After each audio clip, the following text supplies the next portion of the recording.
Good morning, beautiful people of planet Earth. Welcome to Sacred Space at Titania's Realm. The time is 11:39 a.m. and it's the 23rd of November 2024, and at long last we have sunshine, so all my washing out in the line is hopefully drying as we speak, which I'm glad because it's, may need re-washing some of it because it gets smelly if it's out in the rain too long. But I'm happy about that we have a lovely sunny day. There's a lot of cloud cover and potential for rain later, so I may have to rush out and get the washing in if that should eventuate before I think it's dry. Dear Goddess. Had a wonderful time last night, as I most often do at the Brooklyn Standard. Ramjet played, and as I discussed in previous videos, I got to see my friend Juddy, and we were happy to see each other again. And I got to see his partner Cassandra, and got to see Ness and Nathan and the different drummer, I don't know his name. But we had a wonderful time together with their music and my mad dancing. I did do the moshing, but I held back. I slipped into it, I think, on 2 occasions. I started to do the twirl, and each time I was like, pulled myself up. So it really is a discipline to pull myself back on that now, reining myself in. Earlier in the evening there was quite a very affable, friendly younger man paying me a little bit too much attention and started dancing with me and twirling me around. It was very nice, like he's just dancing and being nice. But I could feel this intensity and this heat behind him. So after about 10 minutes or so of that, I said, just want to let you know, I'm not here for the hookups. I'm here to support the band. And he looked at me and he disappeared. He just took off. So obviously that was his agenda, that he was hoping to actually have a hookup, and didn't waste his time investing any more energy into me when he found out that I wasn't interested in having sex with him. Oh, poor lad. Poor darling. I'm sure he'll get over it though. Oh, he probably found someone else that's more amenable to those kind of activities or proclivities, or progesterone or testosterone or estrogen driven sumptuous feasting. But I'm reserving that feasting for the one, and I could just sense that he was a little bit too enthusiastic, and therefore did not have my pristine asexual celibate lifestyle at heart or mind or body. Anyway, nice enough fellow, like no harm, no foul. It was all good. So anyway, he and his mates disappeared off, and gradually, because the table where I normally have my spot where I dance was taken up by quite a few people, so I just asked if I could put my bag and my cardigan down, but I stayed out of my usual traditional spot, let them have, their happiness sitting there. Eventually, as the night wore on, they all eventually left, so I reclaimed my spot, babies. You know what that means. So I got to do my performance art in front of the band, and my wild dancing, my moshing. I really had a fabulous time. I really did. One of the regulars that's had his eye on me for quite some time gave me a friendly little wave, all excited, and gave me a friendly little wave back, which was quite sweet. I'm not interested in him romantically, but I think he knows that, but he just kind of keeps an eye out, just on the off chance I might change my mind one day. one never knows. Women are like that. We're fickle. We could change our minds. But I don't think so. He's a nice-looking man, but in some ways he's a bit kind of childlike, and that kind of, I find that a little bit off-putting. But yeah. Anyway, I'm not opposed to having nice friendships in the club, but when it starts to get, when they start to get too sexualized, I'm like, yeah, but nah, but yeah, but nah. But I mean, like I say, it could happen one day. I am looking for a partner. I wonder when I'll ever allow one, when I will allow that to happen. Open up, conflagrate my sexuality. Some days I feel like I'm skirting around the potential of it, and other days I'm like, yeah, nah. I guess it's just depends on who's around me or how I feel in any given time in the space-time continuum. But I am there primarily to do my wild dance for my own purposes and dance for my bands who I enjoy very much. So, when the men get too hot and heavy around me, I'm just like, ugh. I just get the ick factor. But anyway, we had a wonderful time, all of us together. And Ness was wonderful as usual too. And they played Zombie earlier in the evening, I think in the second set. And I'm doing my full emoting, to the song, and Jodie's just watching me and nodding because I'm referencing the Kybalion epoch by going like this and letting out all that rage at the interference of our species. So he nodded and he gets it, gets why my protest song, why I do that. Well, what else can I do? It's the only little bit of artistic expression I have and form of protest I have, and methinks she doth protest too much because nothing can be done now. What's done is done, and we all have to navigate our lives and recalibrate and heal from it as best as we can.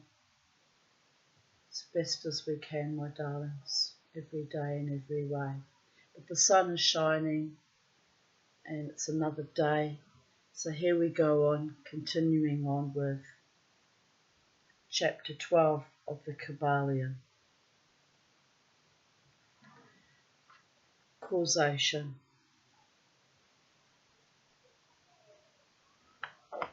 Every cause has its effect. Every effect has its cause. Everything happens according to law. Chance is but a name for law not recognised. There are many planes of causation, but nothing escapes the law. The Kybalion. The great sixth hermetic principle. Just put my phone on silent because it is on silent. Good. Let me start again. The great sixth hermetic principle, the principle of cause and effect, embodies the truth that law pervades the universe, that nothing happens by chance, that chance is merely a term indicating cause existing but not recognised or perceived, that phenomena is continuous without break or exception. The principle of cause and effect underlies all scientific thought, ancient and modern, and was enunciated by the Hermetic teachers in the earliest days. While many and varied disputes between the many schools of thought have since arisen, these disputes have been principally upon the details of the operations of the principle, and still more often upon the meaning of certain words. The underlying principle of cause and effect has been accepted as correct by practically all the thinkers of the world worthy of the name. To think otherwise would be to take the phenomena of the universe from the domain of law and order and to relegate it to the control of the imaginary something which men have called chance. A little consideration will show anyone that there is in reality no such thing as pure chance. Webster defines the word chance as follows: a supposed agent or mode of activity other than a force, law or purpose, the operation or activity of such agent, the supposed effect of such an agent, a happening, fortuity, casualty, etc. But a little consideration will show you that there can be no such agent as chance in the sense of something outside of law, something outside of cause and effect. How could there be a something acting in the phenomenal universe, independent of the laws, order, and continuity of the latter? Such a something would be entirely independent of the orderly trend of the universe, and therefore superior to it. We can imagine nothing outside of the all being outside of the law, and that only because the all is the law itself. There is no room in the universe for something outside of and independent of law. The existence of such a something would render all natural laws ineffective and would plunge the universe into chaotic disorder and lawlessness. A careful examination will show that what we call chance is merely an expression relating to obscure causes, causes that we cannot perceive, causes that we cannot understand. The word chance is derived from a word meaning to fall, as the falling of dice. The idea being that the fall of the dice and many other happenings are merely a happening unrelated to any cause. And this is the sense in which the term is generally employed. But when the matter is closely examined, it is seen that there is no chance whatsoever about the fall of the dice. Each time a die falls and displays a certain number, it obeys a law as infallible as that which governs the revolution of the planets around the sun. Back of the fall of the die are causes or chains of causes running back further than the mind can follow. The position of the die in the box, the amount of muscular energy expended in the throw, the condition of the table, etc., etc., all are causes, the effect of which may be seen. But back of these seen causes, there are chains of unseen preceding causes, all of which had a bearing upon the number of the die which fell uppermost. If a die be cast a great number of times, it will be found that the numbers shown will be about equal. That is, there will be an equal number of 1 spot, 2 spot, etc. coming uppermost. Toss a penny in the air and it may come down either heads or tails, but make a sufficient number of tosses and the heads and tails will about even up. This is the operation of the law of average. But both the average and the single toss come under the law of cause and effect, and if we are able to examine into the preceding causes, it would be clearly seen that it was simply impossible for the die to fall other than it did under the same circumstances and at the same time. Given the same causes, the same results will follow. There is always a cause and a because to every event. Nothing ever happens without a cause, or rather a chain of causes.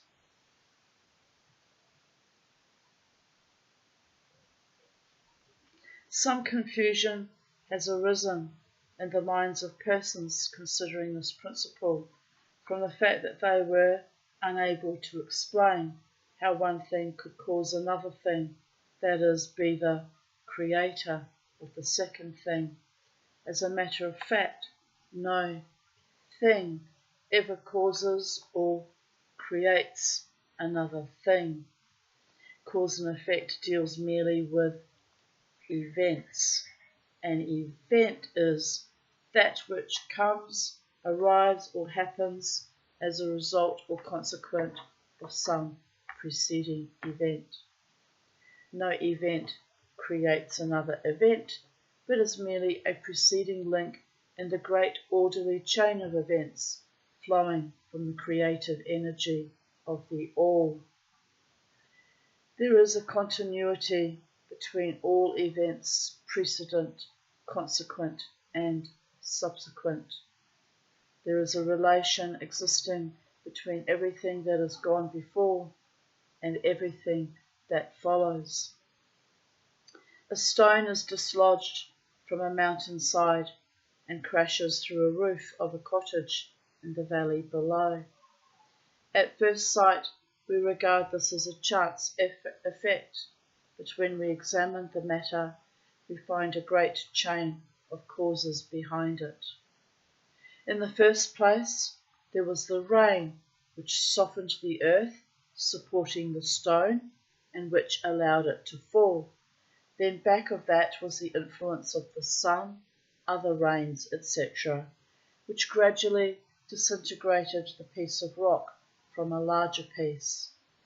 Then there were the causes which led to the formation of the mountain and its upheaval by convulsions of nature, and so on, ad infinitum. Then we might follow up the causes behind the rain, etc. Then we might consider the existence of the roof. In short, we would soon find ourselves involved in a mesh of cause and effect, from which we would soon strive to extricate ourselves. Just as a man has 2 parents and 4 grandparents, and 8 great-grandparents, and 16 great-great-grandparents, and so on until when, say, 40 generations are calculated, the numbers of ancestors run into many millions. So it is,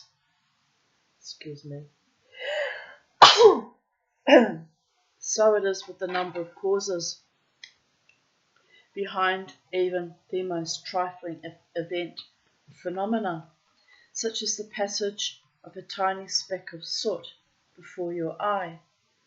It is not an easy matter to trace the bit of soot back to the early period of the world's history, when it formed a part of a massive tree trunk, which was afterward converted into coal, and so on, until as the speck of soot it now passes before your vision on its way to other adventures.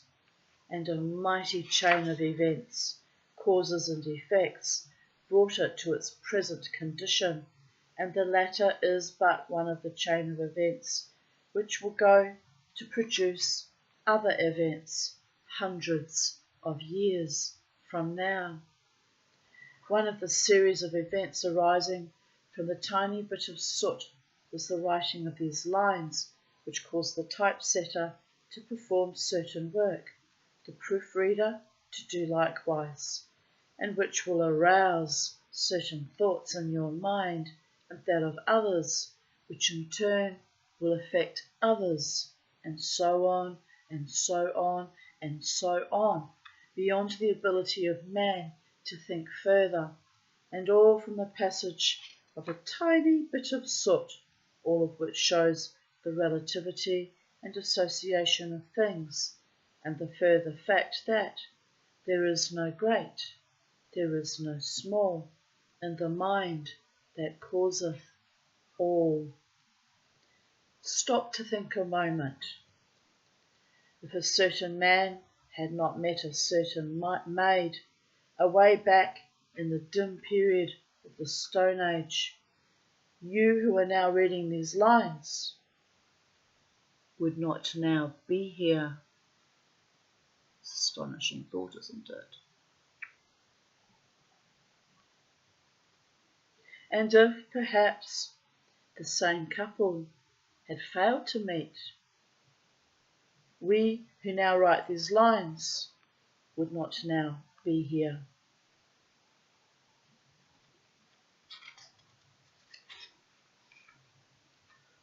And the very act of writing on our part and the act of reading on yours, or in your case, listening to me reading to you, will affect not only the respective lives of yourself and ourselves, but will also have a direct or indirect effect upon many other people now living and who will live in the ages to come. Every thought we think, every act we perform has its direct and indirect results, which fit into the great chain of cause and effect. We do not wish to enter into a consideration of free will or determinism in this work for various reasons. Among the many reasons is the principal one that neither side of the controversy is entirely right. In fact, both sides are partially right, according to the Hermetic teachings. The principle of polarity shows that both are but half-truths, the opposing poles of truth. The teachings are that a man may be both free and yet bound by necessity, depending upon the meaning of the terms, and the height of truth from which the matter is examined. The ancient writers express the matter thus: the further the creation is from the centre, the more it is bound. The nearer the centre it reaches, the nearer free is it. The majority of people are more or less the slaves of heredity, environment, etc., and manifest very little freedom. They are swayed by the opinions, customs, and thoughts of the outside world, and also by their emotions, feelings, moods, etc. They manifest no mastery worthy of the name. They indignantly repudiate this assertion, saying, "Why, I certainly am free to act and do as I please. I do just what I want to do." But they fail to explain whence arise the want to and as I please.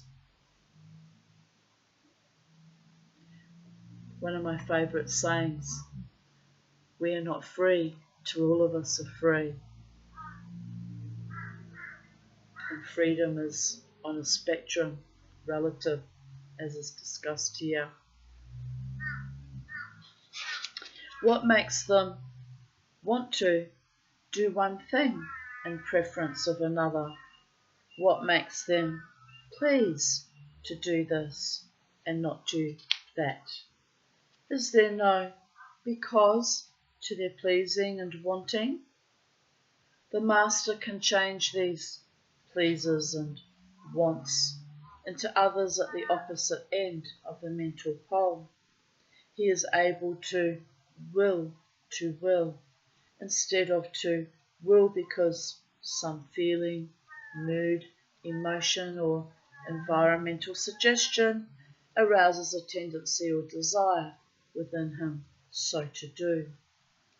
The majority of people are carried along like the falling stone, obedient to environment, outside influences, and internal moods, desires, etc., not to speak of the desires and wills of others stronger than themselves, heredity, environment, and suggestion, carrying them along without resistance on their part, or the exercise of the will. The zeitgeist of our current times.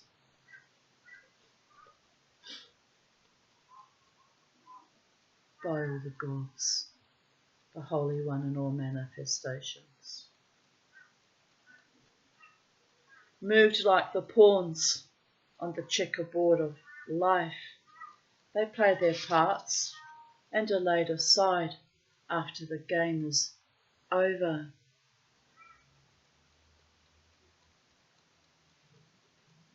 But the masters, knowing the rules of the game, rise above the plane of material life and placing themselves in touch with the higher powers of their nature, dominate their own moods, characters, qualities and polarity, as well as the environment surrounding them, and thus become movers in the game instead of pawns, causes instead of effects.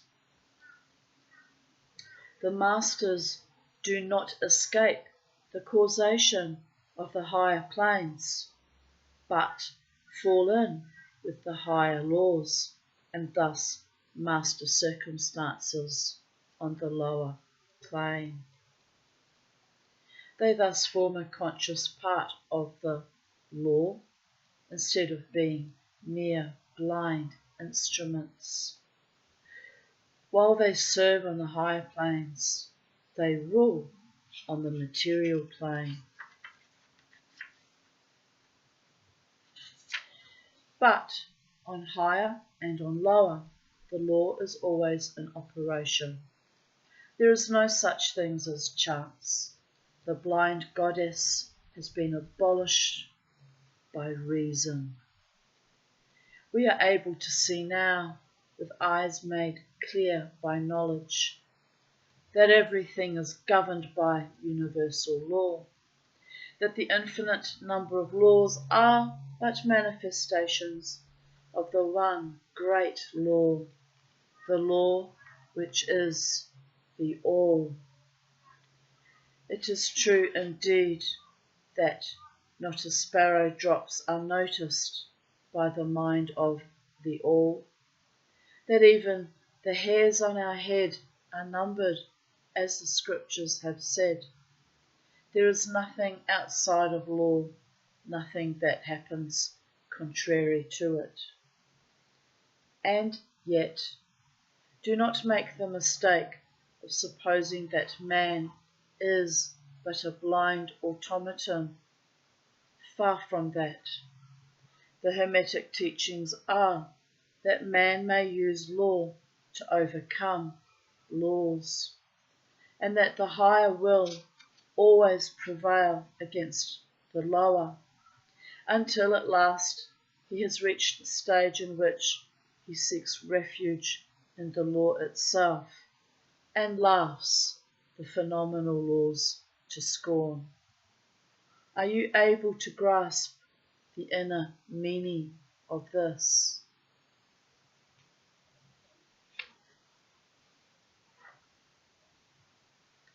Chapter 13. Gender. Gender is in everything. Everything has its masculine and feminine principles. Gender manifests on all planes. The Kybalion. The great seventh Hermetic principle, the principle of gender, embodies the truth that there is gender manifested in everything, that the masculine and feminine principles are ever present and active in all phases of phenomena on each and every plane of life. At this point we think it well to call your attention to the fact that gender in its hermetic sense and sex in the ordinarily accepted use of the term are not the same. The word gender is derived from the Latin root meaning to beget, to procreate, to generate, to create, to produce. A moment's consideration will show you that the word has a much broader and more general meaning than the term sex, the latter referring to the physical distinctions between male and female living things. Sex is merely a manifestation of gender on a certain plane, the great physical plane, the plane of organic life. We wish to impress this distinction upon your minds for the reason that certain writers who have acquired a smattering of the Hermetic philosophy have sought to identify the seventh Hermetic principle with wild and fanciful and often reprehensible theories and teachings regarding sex. The office of gender is solely that of creating, producing, generating, etc., and its manifestations are visible on every plane of phenomena. It is somewhat difficult to produce proofs of this along scientific lines, for the reason that science has not as yet recognized this principle as of universal application. But still some proofs are forthcoming from scientific sources. In the first place, we find a distinct manifestation of the principle of gender among the corpuscles, ions or electrons, which constitute the basis of matter, as science now knows the latter, and which by forming certain combinations form the atom, which until lately was regarded as final and indivisible. What are we up to now? Quarks, or I think there's something even smaller than quarks. It's astonishing, isn't it? The universe, the multiverse, life itself is an astonishment and a miracle and a wonder and a magic of the great mind of some creator out there somewhere. Name him according to thy traditions or cultural motifs, but to my mind there has to be something that built this and continuously co-creates this universe as we know it, this reality. But that's just my belief system, but you're welcome to, I'm very interested in the idea of a holographic universe as well. It's just all so fascinating. Blows my mind sometimes.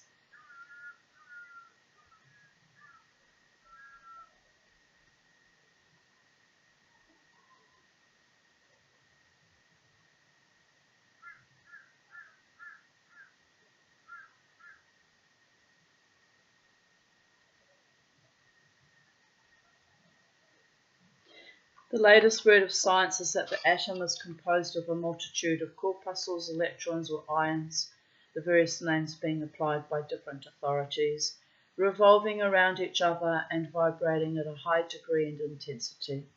But the accompanying statement is made that the formation of the atom is really due to the clustering of negative corpuscles around a positive one. The positive corpuscles seeming to exert a certain influence upon the negative corpuscles, causing the latter to assume certain combinations and thus create or generate an atom. This is in line with the most ancient Hermetic teachings, which have always identified the masculine principle of gender with the positive and the feminine with the negative poles of electricity, so called. Now, a word at this point regarding this identification. The public mind has formed an entirely erroneous impression regarding the qualities of the so-called negative pole of electrified or magnetized matter. The terms positive and negative are very wrongly applied to this phenomenon by science. The word positive means something real and strong as compared with a negative unreality or weakness. Nothing is further from the real facts of electrical phenomena. The so-called negative pole of the battery is really the pole in and by which the generation or production of new forms and energies is manifested. There is nothing negative about it. The best scientific authorities now use the word cathode in place of negative. But the word cathode, coming from the Greek root meaning descent, the path of generation, etc. From the cathode pole emerged the swarm of electrons or corpuscles. From the same pole emerged those wonderful rays which have revolutionized scientific conceptions during the last decade. The cathode pole is the mother of all the strange phenomena which have rendered useless the old textbooks and which have caused many long accepted theories to be relegated to the scrap pile of scientific speculation. The cathode or negative pole is the mother principle of electrical phenomena and of the finest forms of matter as yet known to science. So you see, we are justified in refusing to use the term negative in our consideration of the subject and in insisting upon substituting the word feminine for the old term. The facts of the case bear us out in this without taking the Hermetic teachings into consideration, and so we shall use the word feminine in the place of negative in speaking of that pole of activity. The latest scientific teachings are that the creative corpuscles or electrons are feminine. Science says they are composed of negative electricity. We say they are composed of feminine energy. A feminine corpuscle becomes detached from, or rather leaves, a masculine corpuscle and starts on a new career. It actively seeks a union with a masculine corpuscle, being urged thereto by the natural impulse to create new forms of matter or energy. One writer goes so far as to use the term, it at once seeks of its own volition a union, etc. This detachment and uniting form the basis of the greater part of the activities of the chemical world. When a feminine corpuscle unites with a masculine corpuscle, a certain process is begun. The feminine particles vibrate rapidly under the influence of the masculine energy and circle rapidly around the latter. The result is the birth of a new atom.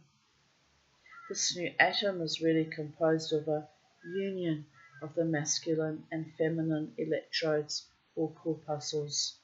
But when the union is formed, the atom is a separate thing having certain properties, but no longer manifesting the property of free electricity. The process of detachment or separation of the feminine electrons is called ionization. These electrons or corpuscles are the most active workers in nature's field, arising from their unions or combinations, manifest the varied phenomena of light, heat, electricity, magnetism, attraction, repulsion, chemical affinity, and the reverse and similar phenomena. And all this arises from the operation of the principle of gender on the plane of energy.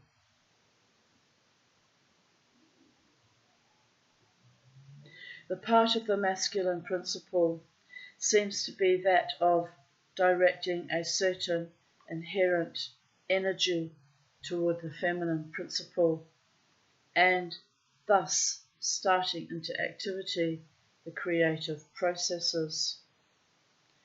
But the feminine principle is the one always doing the active creative work, and this is so on all planes. And yet, each principle is incapable of operative energy without the assistance of the other. In some of the forms of life, the two principles are combined in one organism. For that matter, everything in the organic world manifests both genders. There is always the masculine present in the feminine form, and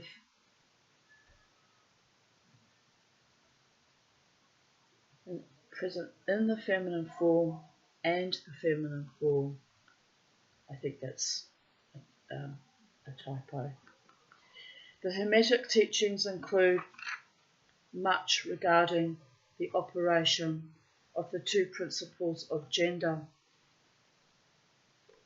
in the production and manifestation of various forms of energy, etc.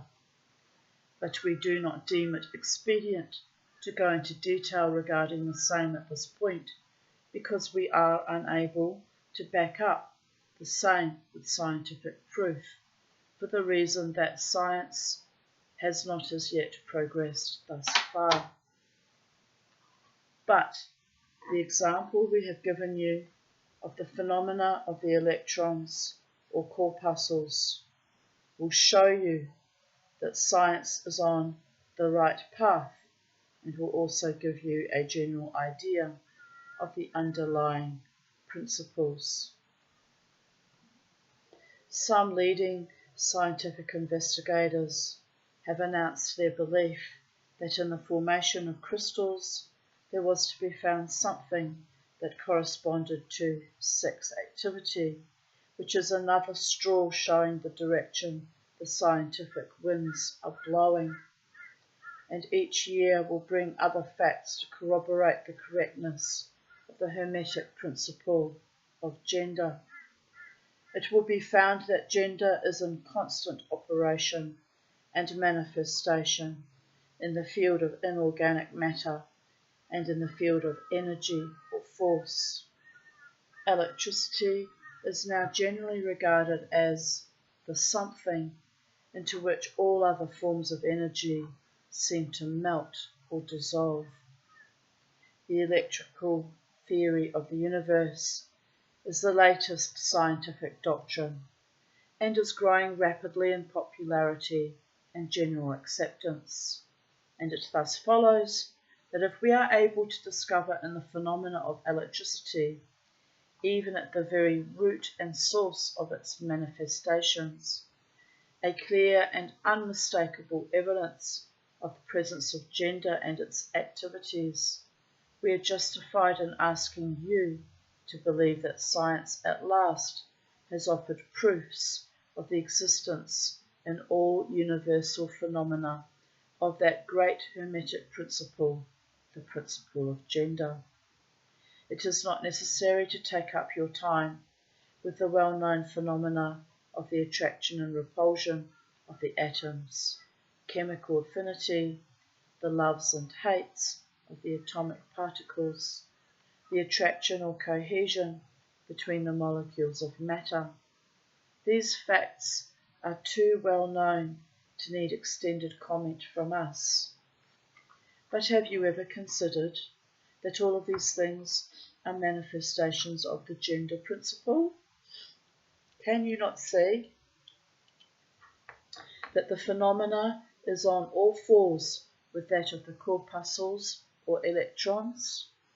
And more than this, can you not see the reasonableness of the Hermetic teachings which assert that the very law of gravitation, that strange attraction by reason of which all particles and bodies of matter in the universe tend toward each other, is but another manifestation of the principle of gender, which operates in the direction of attracting the masculine to the feminine energies, and vice versa. We cannot offer you scientific proof of this at this time, but examine the phenomena in the light of the Hermetic teachings on the subject, and see if you have not a better working hypothesis than any offered by physical science. Submit all physical phenomena to the test, and you will discern the principle of gender ever in evidence. Let us now pass on to a consideration of the operation of the principle on the mental plane. Many interesting features are there awaiting examination. Chapter 15, Mental Gender. I think this is the last chapter.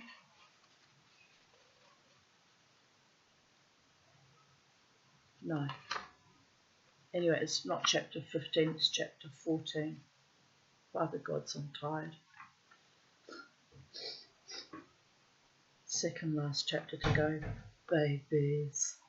We're reaching completion. Mama T has fulfilled her mission, even with all her weird little segues about her non-existent love life and her emanations and her metamorphosis and her worldviews. It's been a journey, people of Earth. I know. I hope you fast forwarded some of my psychobabbling. Psychedelic dreamer and the dreaming that is my current existence. I find myself psychobabbling quite a lot, more than I ever used to, in fact. Or maybe I used to. But anyway, it's been a journey.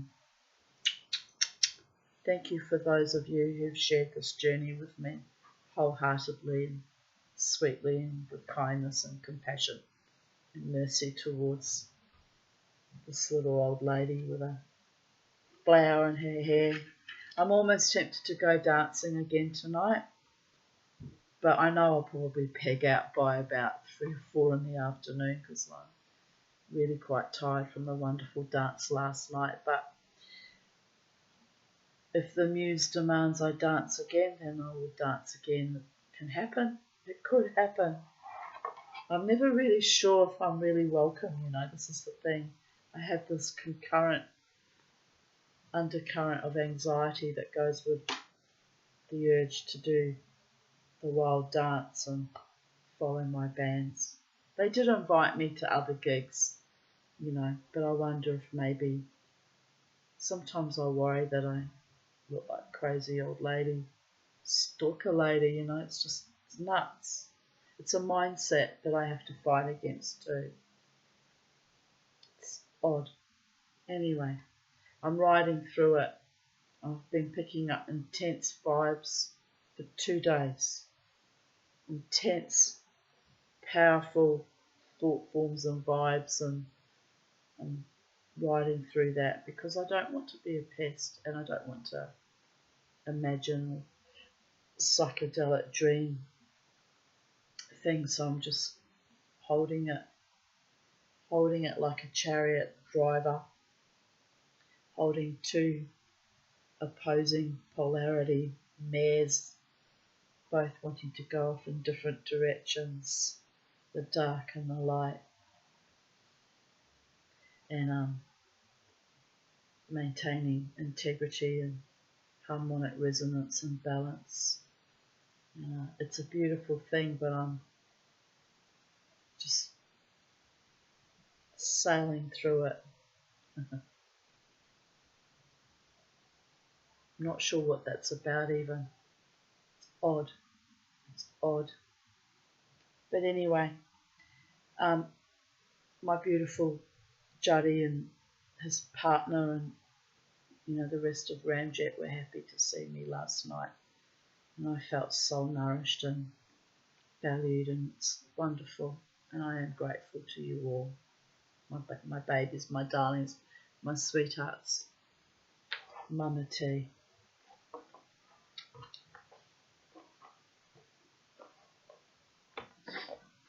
Find your vibe, find your tribe, and just keep dancing. Just keep dancing, manifesting, being, and holding true to what you know is true, and letting all the other ancient traumas and anxieties just fall off like an old dead skin. Oh, Sybil, what have you done, Sybil? She reminded me of who I really am. It's funny, during that time period, I even got woken up by that song, remind you of who you are. I'm here to remind you of who I really am. Words to that effect, that melody. And I freaked the fuck out. Who am I? I don't even know. Who am I becoming? Haven't met her yet.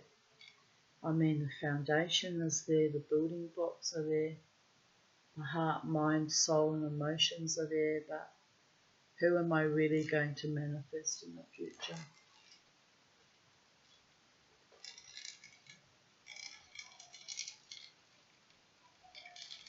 I just wonder what that noise was.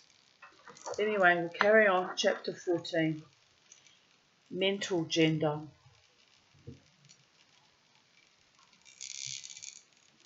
Students of psychology who have followed the modern trend of thought along the lines of mental phenomena are struck by the persistence of the dual mind idea, which has manifested itself so strongly during the past 10 or 15 years, and which has given rise to a number of plausible theories regarding the nature and constitution of these two minds. The late Thomas J. Hudson attained great popularity in 1893 by advancing his well-known theory of the objective and subjective minds, which he held existed in every individual. Other writers have attracted almost equal attention by the theories regarding the consciousness and the conscious and subconscious minds, the voluntary and involuntary minds, the active and passive minds, etc. The theories of the various writers differ from each other, but there remains the underlying principle of the duality of mind. The student of the Hermetic philosophy is tempted to smile when he reads and hears of these many new theories regarding the duality of mind, each school adhering tenaciously to its own pet theories, and each claiming to have discovered the truth. The student turns back the pages of occult history, and away back in the dim beginnings of occult teachings, he finds references to the ancient Hermetic doctrine of the principle of gender on the mental plane, the manifestation of mental gender.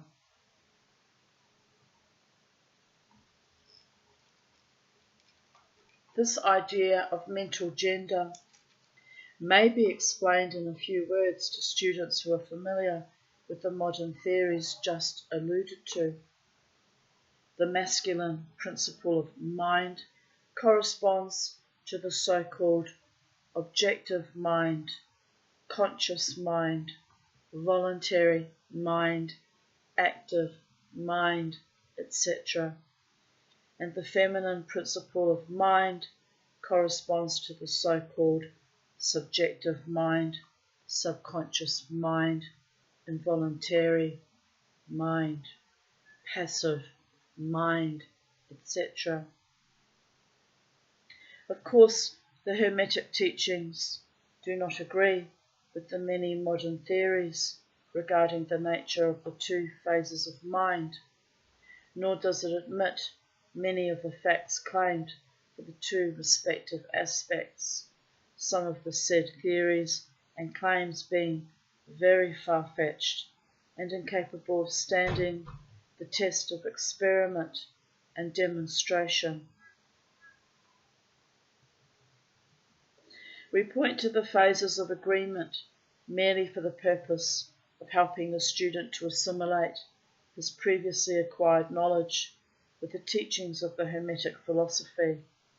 Students of Hudson will notice the statement at the beginning of his second chapter of the Law of Psychic Phenomena that the mystic jargon of the Hermetic philosophers discloses the same general idea, i.e., the duality of mind. If Dr. Hudson had taken the time and trouble to decipher a little of the mystic jargon of the Hermetic philosophy, he might have received much light upon the subject of the dual mind, but then perhaps his most interesting work might not have been written. Let us now consider the Hermetic teachings regarding mental gender. The Hermetic teachings impart their instruction regarding the subject by bidding their students examine the report of their consciousness regarding their self.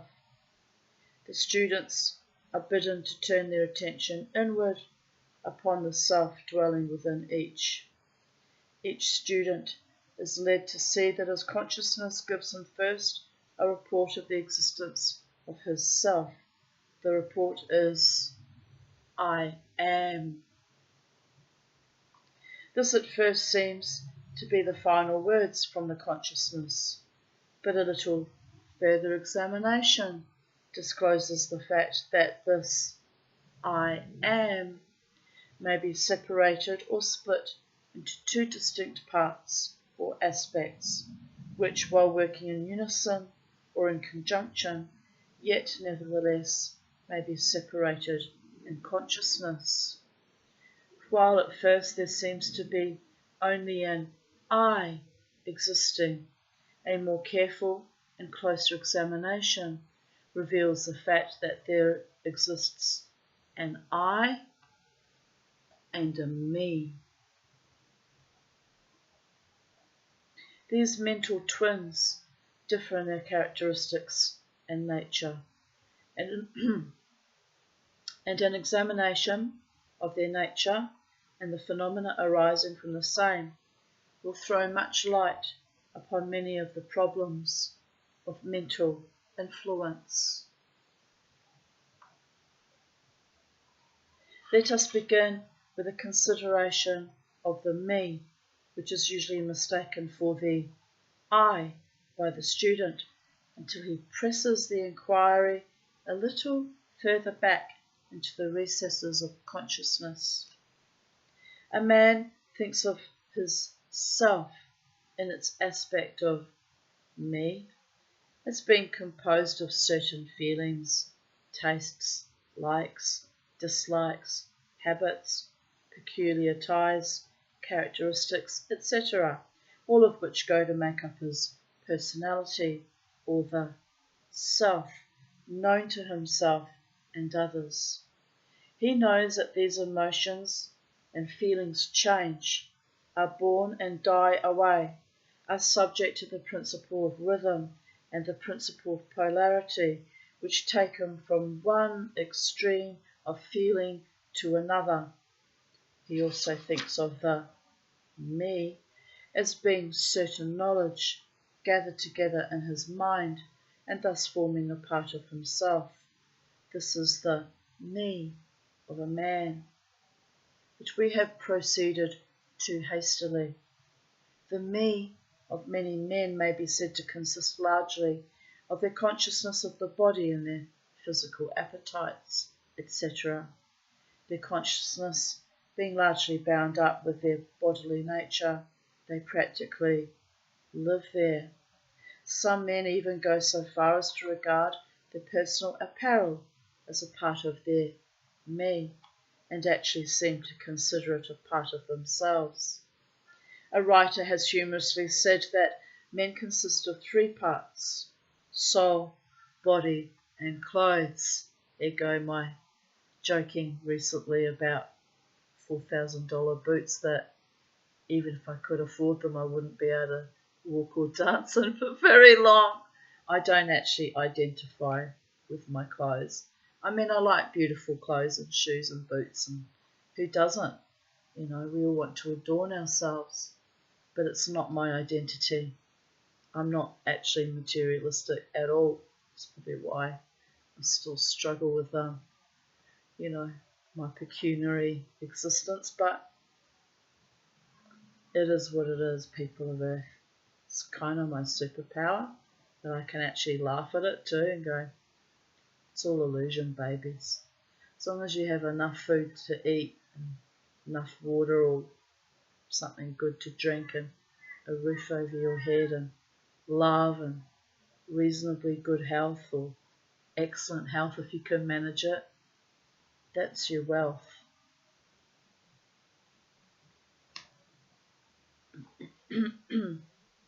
These clothes-conscious people would lose their personality if divested of their clothing by savages upon the occasion of a shipwreck. But even many who are not so closely bound up with the idea of personal raiment stick closely to the consciousness of their bodies being their me.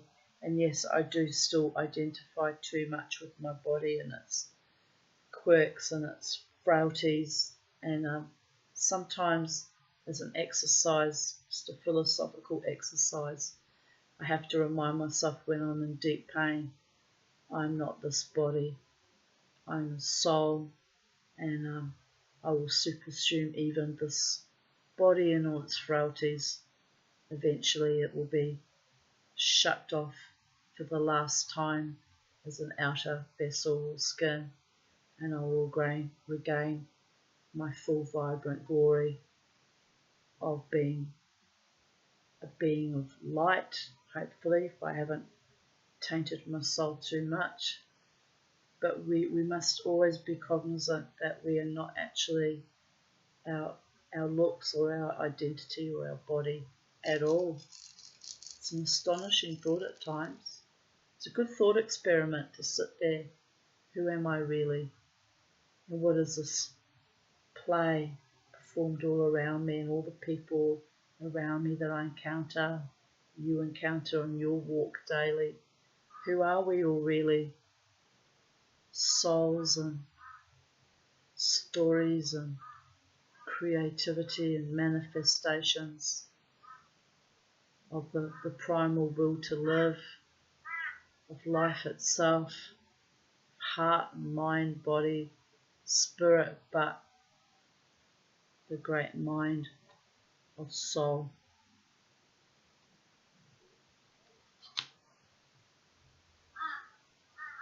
I'm going to segue a little. I was going to save it for the end of this chapter, but I had a wonderful time last night, but I had a kind of a strange, not really even an encounter. Well, I guess you could call it an encounter. Strange experience when I walked to the Uptown car park because I decided it's better to spend $11, which is a lot of money really, as opposed to $1 on the bus. But I thought it's better to spend that $11 and know that I can go to my car anytime during the night if I want to leave the club early for whatever reason, that I have my car accessible and I don't have to sit around waiting for an hour for a night-link bus or be trapped by timetables of other people's manifestations. Having my own car, even though it's a 10-minute walk to the car park, is an expediency and a convenience that I think is wise, given the times we're living in, the times I've always lived through, which have always been precarious, but these particularly odd times. So I was very exhausted from the wild dancing, very exhausted. So I walked very slowly and cautiously to the Maya Centre car park, and I even looked in, it used to be called Maya Centre, I mean Uptown car park. Stupid name really, Should have just left it as it was. But anyway, someone's idea of hubris. Anyway, and so I walked very longingly past Hungry Jack's, because old me used to go and get a snack on the way home. And I thought, I've just danced for hours and driven off all that calories and fat metabolism, and now I want to put in fried food. No, I've got leftover lasagna, which I indeed ate when I got home. I enjoyed that lasagna. It's fattening too, by the way, but by the gods, I enjoyed it. And anyway, I'll have that when I get home, I said to myself. You've got food, Tanya, you don't need to load up on bloody fried takeaway garbage food. So there was that. Anyway, get in the lift and I go to the floor where my car's parked. And I'm astonishingly fucking tired. And there's a young man standing there outside, the lifts. And I'm looking around looking for the pay machine where you pay so you can exit the car park. And he just gave me this very strange look, just kind of, I don't know if he was stoned or if he too was tired, or I don't think he was drunk because he was clearly about to exit to drive his car too, but there was a strange kind of soul connection that went between him and I, like an acknowledgement. Not a word was spoken. I don't think I even smiled at him. I might have given him my little half, like, acknowledgement smile, but he wasn't gifted anything radiant or ebullient or inviting, He was younger. She would have been about early 30s, late 20s. And he just looked at me like, just the way he looked at me was odd, and I, for a moment, thought, is he going to fucking jump me when I turned my back to go to the pay machine? And he could see I was looking for the pay machine. And I wondered why he was standing back waiting, actually. So there was this brief moment of me just asking the question, like, you're before me, you're going to pay for your ticket. It was a merest moment, and he just stood there, like, kind of looking at me very calmly, and it was odd. So, Mama T, I don't fuck about, and I want to get out of the place. I want to get out of the place. So I didn't ask him what he was waiting for. I didn't engage with him. But I was so stonkingly tired. So I put my card into the machine, and then I have to reach into my bag, and I wanted to pay with the coins that I've accumulated in recent weeks. I had $20 in coins, and the car park cost $11. So I'm reaching down into my bag looking for my coin purse, which had fallen into the bottom of it, and so I'm having to pull things out, and I'm getting very frustrated, and pulling things out. And finally I get to my little pink velvet coin purse, pull it out. This guy's just standing there watching me the whole time. It's odd. It didn't do me any harm per se, but it was just like he was holding space for me, like very respectfully actually, but just observing. And I don't know what was he doing there actually, standing around at 2 o'clock, or it would have been 2:15 in the morning, watching little old lady try and get out of the car park building. Odd. So anyway, I'm ignoring him, going about my business, trying to pay for this car parking. And so I'm putting in $1 coins and $2 coins. And it became quite comical actually, because I'd put in the coin, but the machine would spit it to the bottom drawer where coins go when they give you change. And I'd hear it go clunk, and I'd do a little head shake, and I'd put in another coin, clunk, and another coin, clunk.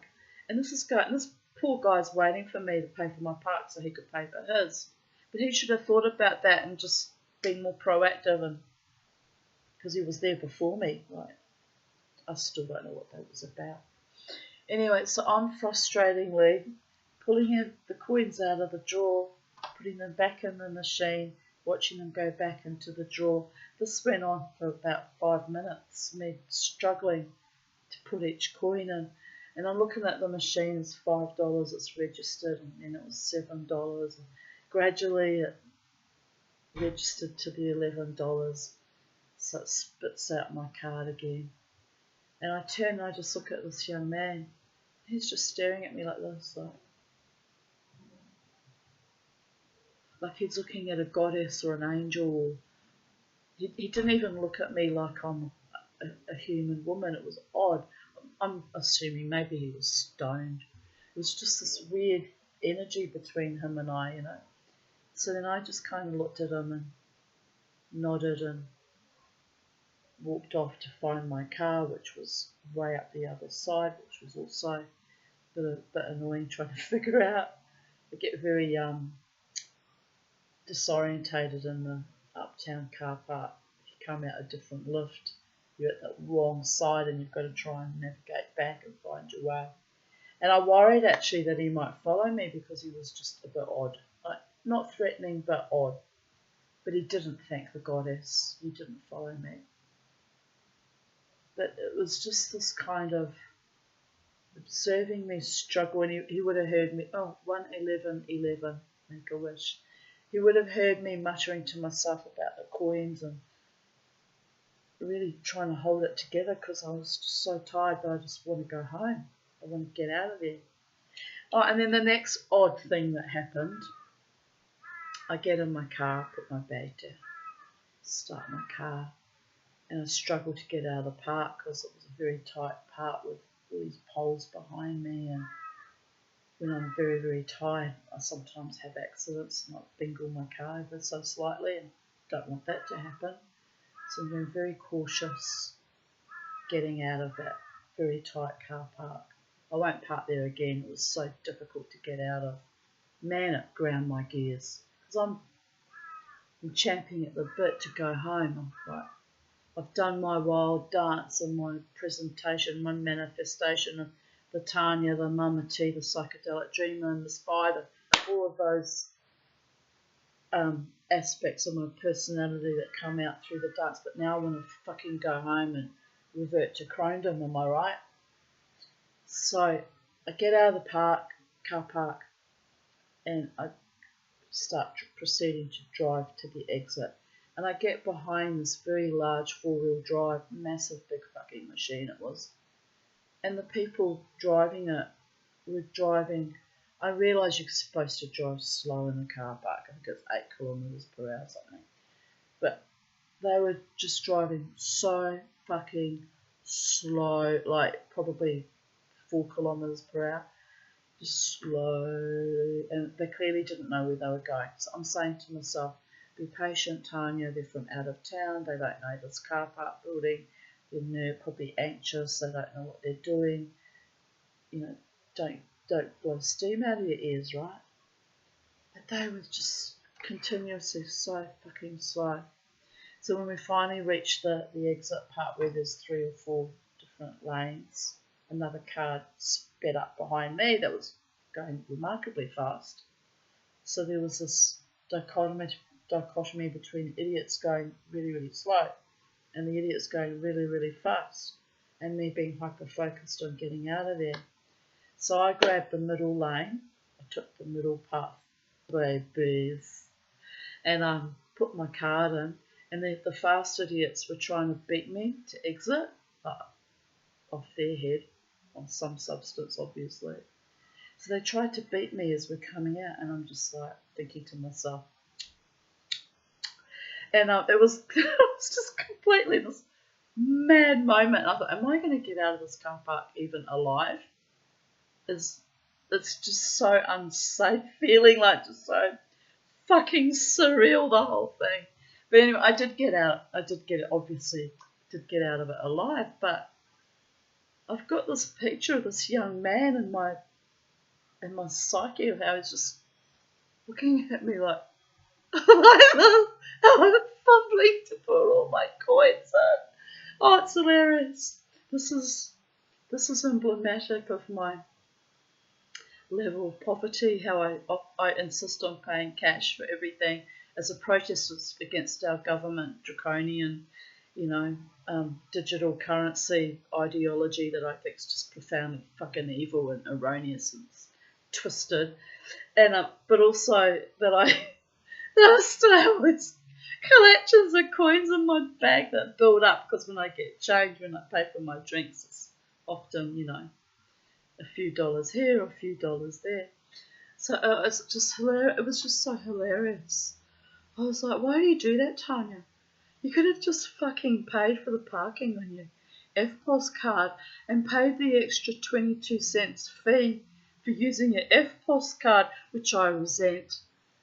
And you would have been in and out, bing, bam, boom, and immediately. But I had to do, out of my own determination, I had to do the fucking counting each fucking coin. I don't normally pay with coins, by the way. I usually put, a note in, and it's done and dusted that way. But anyway, by the gods, it was just some kind of spiritual trip I was on, just on that alone, getting out of the car park. Anyway, let's continue with the reading. I just wanted to share that because it was a bit astonishing.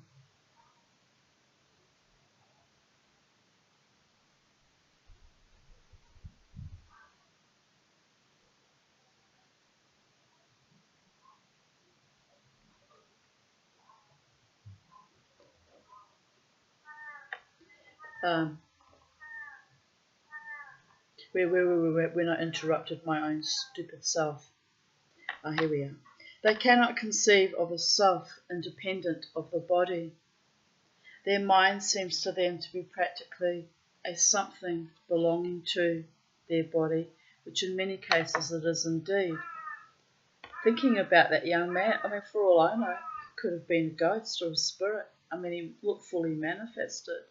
Just this weird, almost ethereal way, like a liminal person, like the way he was looking at me, like he couldn't believe I was real either, but my reality was real, struggling with all the fucking coins.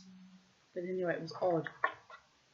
I'll be thinking about that for some time, the meaning behind that.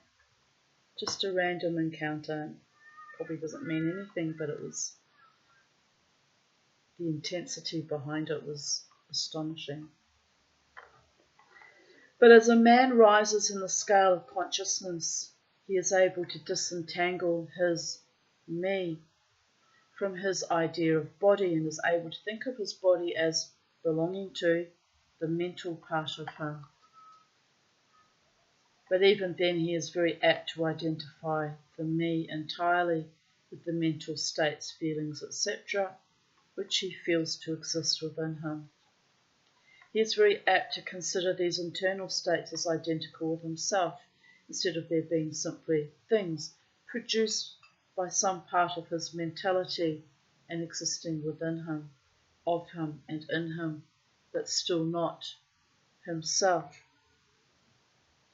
He sees that he may change these internal states of feelings by an effort of will, and that he may produce a feeling or state of an exactly opposite nature in the same way, and yet the same me exists. And so, after a while, he is able to set aside these various mental states, emotions, feelings, habits, qualities, characteristics, and other personal mental belongings. He is able to set them aside in the not me collection of curiosities and encumbrances, as well as valuable possessions. This requires much mental concentration and power of a mental analysis on the part of the student, but still the task is possible for the advanced student, and even those not so far advanced are able to see in the imagination how the process may be performed. After this laying aside process has been performed, the student will find himself in conscious possession of a self, which may be considered in its I and me dual aspects. The me will be felt to be a something mental, in which thoughts, ideas, emotions, feelings, and other mental states may be produced. It may be considered as the mental womb, as the ancients styled it, capable of generating mental offspring. It reports to the consciousness as a me with latent powers of creation and generation of mental progeny of all sorts and kinds. Its powers of creative energy are felt to be enormous, but still it seems to be conscious that it must receive some form of energy from either its I companion or else from some other I, ere it is able to bring into being its mental creations. This consciousness brings with it a realization of an enormous capacity for mental work and creative ability. But the student soon finds that this is not all that he finds within his inner consciousness. He finds that there exists a mental something which is able to will that the me act along certain creative lines, and which is also able to stand aside and witness the mental creation. This part of himself he is taught to call his I. He is able to rest in its consciousness at will. He finds there not a consciousness of an ability to generate and actively create in the sense of the gradual process attendant upon mental operations, but rather a sense and consciousness of an ability to project an energy from the I to the me, a process of willing that the mental creation begin and proceed.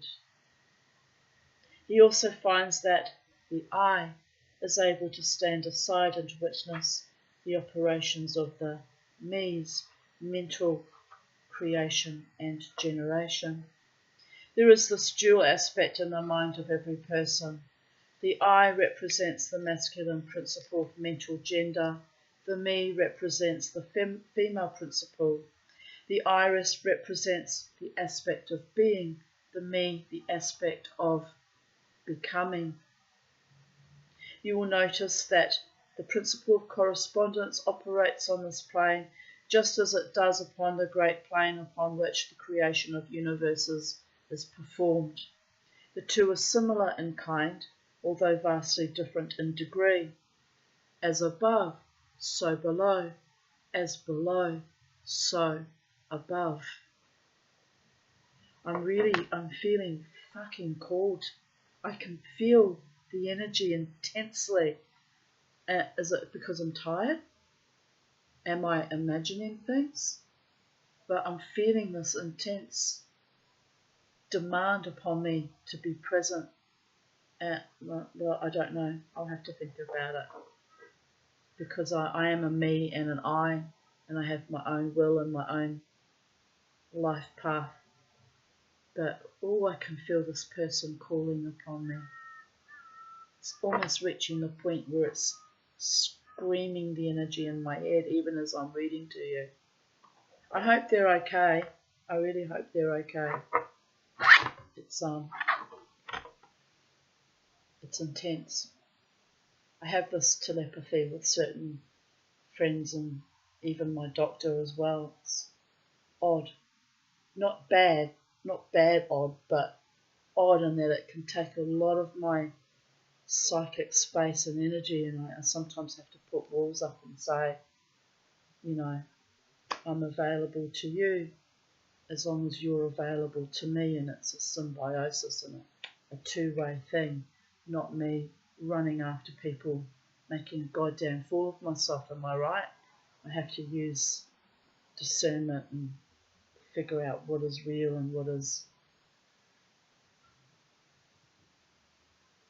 I guess, my angels or my higher mind calling on me to be in service in my own unusual, peculiar ways.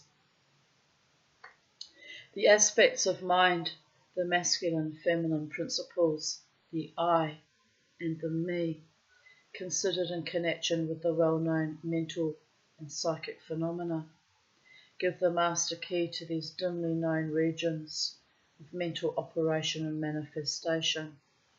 The principle of mental gender gives the truth underlying the whole field of the phenomena of mental influence, etc. The tendency of the feminine principle is always in the direction of receiving impressions, while the tendency of the masculine principle is always in the direction of giving out or expressing. The feminine principle has a much more varied field of operation than has the masculine principle. The feminine principle conducts the work of generating new thoughts, concepts, ideas, including the work of the imagination. The masculine principle contents itself with the work of the will in its varied phases. And yet, without the active aid of the will of the masculine principle, the feminine principle is apt to rest content with generating mental images, which are the result of impressions received from outside instead of producing original mental creations. Persons who can give continued attention and thought to a subject actively employ both of the mental principles, the feminine in the work of active mental generation and the masculine will in stimulating and energizing the creative portion of the mind. The majority of persons really employ the masculine principle but little, and are content to live according to the thoughts and ideas instilled into the me from the I of other minds. But it is, that's what I was saying about being in your own energy, your own person, not being at the beck and call of others, being a slave to their emotions or telepathic impulses. Just saying. But it is not our, and I don't mean that it's done in any way in a negative or malintent way. It's just that I'm, after a wild dance like last night, I'm blasted open, kind of energetically and spiritually, and I'm trying to put everything back in and lay it all back down. Some form of balance and equanimity. So, well, it's powerful in a way. But it's not our purpose to dwell upon this phase of the subject, which may be studied from any good textbook upon psychology, with the key that we have given you regarding mental gender. The student of psychic phenomena is aware of the wonderful phenomena classified under the head of telepathy, thought transference, mental influence, suggestion, hypnotism, etc. Many have sought for an explanation of these varied phases of phenomena under the theories of the various dual mind teachers. I'm going to just interrupt this. How many pages are left? By the gods. I'm going to run out and get my washing because I'm being told it's going to piss with rain in a moment, shower, and I'll be back to square one with my washing. So just fast forward, babies. I know I'm a pain in the tuffers, but fast forward, babies.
You up out of the cage. Right on clockwork you are. Right on clockwork. Right, we're back, people of Earth. I just feel better because the cloud formation is like looking a bit dodgy, and my washing was all dry, for which I'm very grateful. 4 days it took for the rain to stop enough for it to dry, and I was lucky it hadn't gone all smelly, so everything's working in perfect harmonic resonance for Mama T. Flying perfectly, but I've got to ride that vibe. I've got to carefully ride that scene to take opportunities where I can to have the sunshine and the dry washing. Can you hear Kookaburra? The Kookaburra, Charlie? Oh, he's laughing at you. He thinks you're a very funny birdie.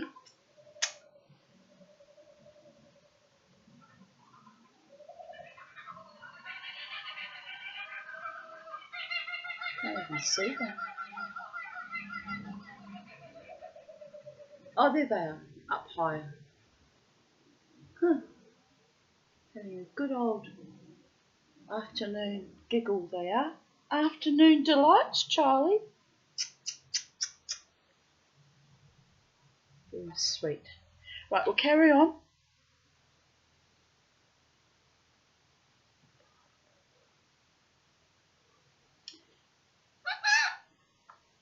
I'll start from the beginning of that paragraph since I literally interrupted you halfway through, which I know it's just mind-numbingly scatterbrained what I'm doing.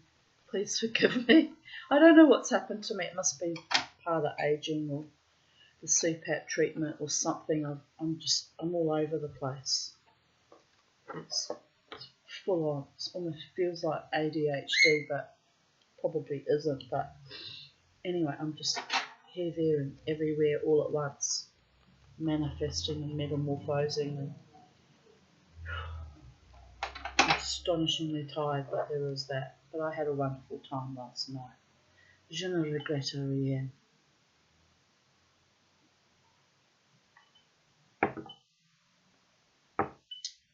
The student of psychic phenomena is aware of the wonderful phenomena classified under the head of telepathy, thought transference, mental influence, suggestion, hypnotism, etc. Many have sought for an explanation of these varied phases of phenomena under the theories of the various dual mind teachers. And in a measure they are right, for there is clearly a manifestation of the two distinct phases of mental activity. But if such students will consider these dual minds in the light of the Hermetic teachings regarding vibrations and mental gender, they will see that the long sought for key is at hand. In the phenomena of telepathy, it is seen how the vibratory energy of the masculine principle, I shouldn't laugh, is projected toward the feminine principle of another person, and the latter takes the seed thought and allows it to develop into maturity. In the same way, suggestion and hypnotism operates. The masculine principle of the person giving the suggestions directs a stream of vibratory energy or willpower toward the feminine principle of the other person, and the latter, accepting it, makes it its own and acts and thinks accordingly. An idea thus lodged in the mind of another person grows and develops, and in time is regarded as the rightful mental offspring of the individual, whereas it is in reality like the cuckoo egg placed in the sparrow's nest, where it destroys the rightful offspring and makes itself at home, taking control over another person's energy or thoughts is a violation of natural law, by the way.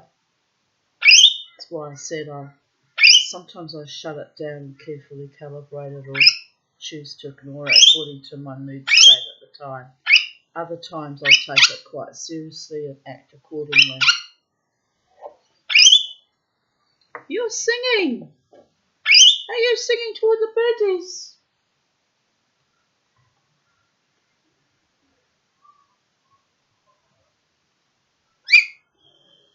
The normal method is for the masculine and feminine principles in a person's mind to coordinate and act harmoniously in conjunction with each other. But unfortunately, the masculine principle in the average person is too lazy to act. The display of willpower is too slight, and the consequence is that such persons are ruled almost entirely by the minds and wills of other persons, whom they allow to do their thinking and willing for them. How few original thoughts or original actions are performed by the average person? Are not the majority of persons mere shadows and echoes of others having stronger wills or minds than themselves, e.g. television programming? The COVID epoch, huge example of that, the mass formation psychosis. The trouble is that the average person dwells almost altogether in his me consciousness and does not realize that he has such a thing as an I, capital, the letter I. He is polarized in his feminine principle of mind, and the masculine principle, in which is lodged the will, is allowed to remain inactive and not employed. The strong men and women of the world invariably manifest the masculine principle of will, and their strength depends materially upon this fact. Instead of living upon the impressions made upon their minds by others, they dominate their own minds by their will, obtaining the kind of mental images desired, and moreover dominate the minds of others likewise in the same manner. Look at the strong people, how they manage to implant their seed thoughts in the minds of the masses of the people, thus causing the latter to think thoughts in accordance with the desires and wills of the strong individuals. This is why the masses of people are such sheep-like creatures, never originating an idea of their own, nor using their own powers of mental activity, like the Eloi in Brave New World, am I right? That's where our society is declining into a terrifying thought, people of Earth, at all times, spaces and places, echelons and dimensions. Own your own mind and your own will, including knowing when to say yes and when to say no, according to the particular circumstances or situation of that time, that moment in time. Charlie's saying yes to wanting cuddles with the mama tea, but before she didn't want cuddles with the mama tea. She didn't want to get out of the cage. I tried 3 times to bring her out to come and make this video with us, and each time she would not have it. She kept playing with her toy and rejecting me. But now she has decided that, according to her own will and her very hot feet are feeling very hot on my finger, she was happy to have some companionship of the mama tea variety. And she just shut down my neck. Really, Charlie? Like, really? Where did that even go? Oh, I see it now. By the goddess. What can I say? Life is for the birdies.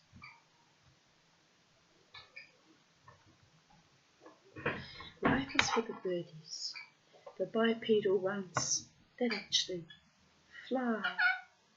Are you flying today, Charlie? Mama's trying. Mama flew last night. Mama flew wonderfully last night. It was a wonderful flight.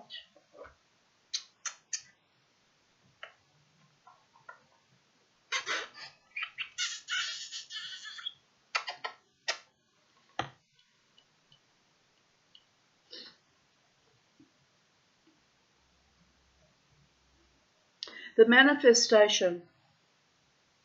You're no Eloy, are you? No. You've got your own little mind about things. You don't exist just to eat shit and fornicate. You've got more things going on in that little birdie brain that even Mama can imagine. The manifestation of mental gender may be noticed all around us in everyday life. The magnetic persons are those who are able to use the masculine principle in the way of impressing their ideas upon others. The actor who makes people weep or cry as he wills is employing this principle. So is the successful orator, statesman, preacher, writer, or other people who are before the public attention. The peculiar influence exerted by some people over others is due to the manifestation of mental gender along the vibratorial lines above indicated.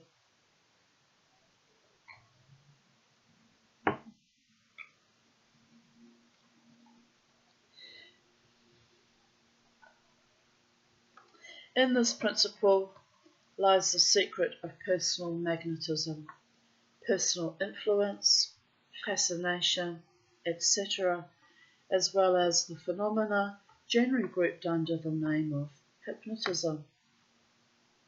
The student who has familiarized himself with the phenomena generally spoken of as psychic will have discovered the important part played in the said phenomena by that force which science has styled suggestion, by which term is meant the process or method whereby an idea is transferred to or impressed upon the mind of another, causing the second mind to act in accordance therewith. A correct understanding of suggestion is necessary in order to intelligently comprehend the varied psychical phenomena which suggestion underlies. But, still more, is a knowledge of vibration and mental gender necessary for the student of suggestion. For the whole principle of suggestion depends upon the principle of mental gender and vibration. It is customary for the writers and teachers of suggestion to explain that it is the objective or involuntary mind which make the mental impression of suggestion, just doing the weirdest things, upon the subjective or involuntary mind. But they do not describe the process or give us any analogy in nature whereby we may more readily comprehend the idea. What's got into you, Charlie? Bobo's in heaven. Bobo's in heaven, Charlie.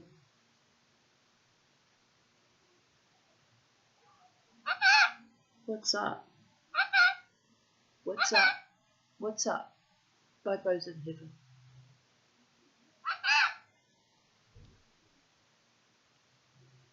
But they do not describe the process or give us any analogy in nature whereby we may more readily comprehend the idea. But if you will think of the matter in the light of the Hermetic teachings, you will be able to see that the energizing of the feminine principle by the vibratory energy of the masculine principle is in accordance to the universal laws of nature, and that the natural world affords countless analogies whereby the principle may be understood. In fact, the Hermetic teachings show that the very creation of the universe follows the same law, and that in all creative manifestations, upon the planes of the spiritual, the mental and the physical, there is always in operation this principle of gender, this manifestation of the masculine and the feminine principles. As above, so below. As below, so above. Getting hungry and flubbery again. By the gods. I'm not this body. Well, I am. I live in it. I'm extrude out of it sometimes, by the gods. Desires and passions and longings and aspirations and goals and dreams. But I have to take control over it and not let it be so petulant and demanding every little 5 minutes. I'm hungry. I want this. I want that. Just shut up and get on with your reading, psychedelic dreamer. As above, so below. As below, so above. And more than this, when the principle of mental gender is once grasped and understood, the varied phenomena of psychology at once becomes capable of intelligent classification and study instead of being very much in the dark. The principle works out in practice because it is based upon the immutable universal laws of life.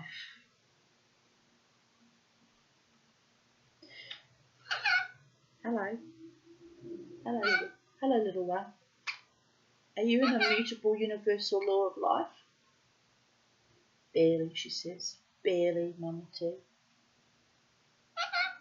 you hanging a neck head with Mama? You've got an itchy head. It's because you're quilling. I know. We shall not enter into an extended discussion of or description of the varied phenomena of mental influence or psychic activity. I'm fairly sure she clicked for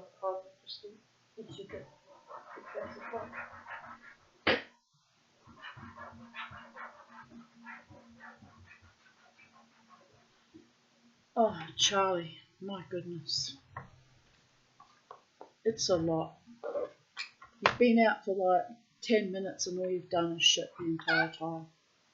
It's not normal, is it? She says, I'm barely alive, Mama T. What do you want from me?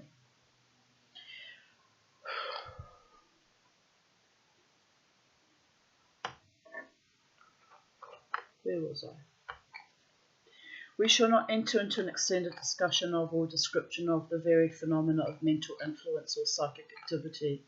There are many books, many of them quite good, which have been written and published on this subject of late years. The main facts stated in these various books are correct, although the several writers have attempted to explain the phenomena by various pet theories of their own.